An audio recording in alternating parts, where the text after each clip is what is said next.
sit them back over there. It's going to be a few minutes. We're still doing the paperwork. Okay. Just sit them down over there. Let's see. You can leave it there.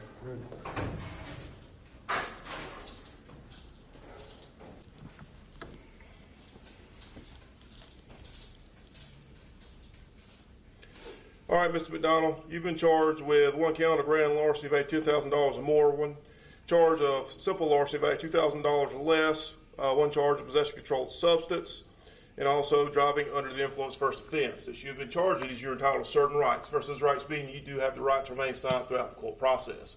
You do have the right to a bench trial or a jury trial. If you so choose to have a trial, you have an obligation to be at that trial. If you're not at that trial, you'll be tried in your absence, and a bench warrant could be issued for your arrest. You have the right to legal counsel. If you cannot afford to hire an attorney of your own, you go to the courthouse on Main Street, Pickens, to the clerk of court's office. Pay a one-time, non-refundable fee of $40.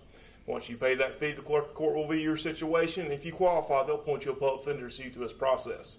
Now, anytime during this process, if these charges are dismissed, discharged, null prosecutor, or found not guilty, you do have the right to have them expunged from your record. The grand larceny and the controlled substance charges are general assessment cases, so you do have the right to a preliminary hearing.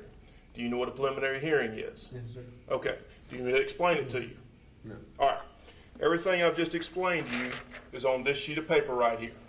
The court date's been set for you as April 16th, 2020, 9 a.m. at the courthouse on Main Street, Pickens. Make sure you're there on that day and time. What I need for you to do, just initial each highlighted area, so I can explain this to you, and then sign on the back. Where do we initial it?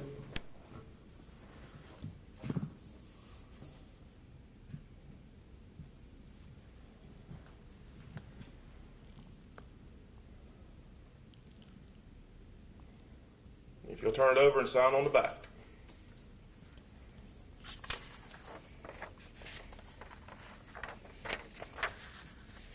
This is your copy of what you just signed. You don't have to sign it. It's for you to keep. I've highlighted the court date and time on the back so you know where to find it. This next form, it talks about your constitutional rights, talks about the dangers you represent yourself in the court process, also talks about the advantages the attorney may provide for you during the court process.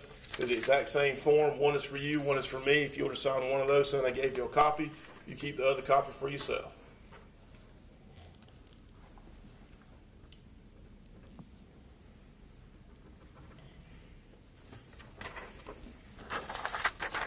If you'd like to have a preliminary hearing on the charge I explained to you, fill this form out, return it to this address within 10 days of today. If you do not, you waive your right to the hearing. If you waive your right to the hearing, it does not count against you in any way whatsoever.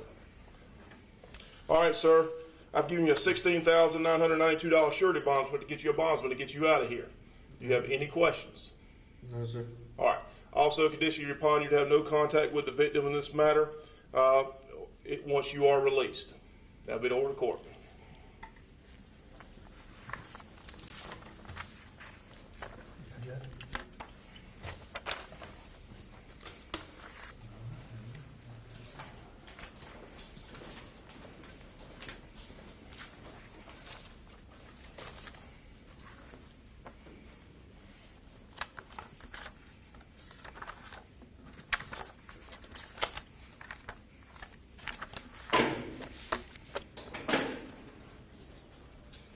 Rob.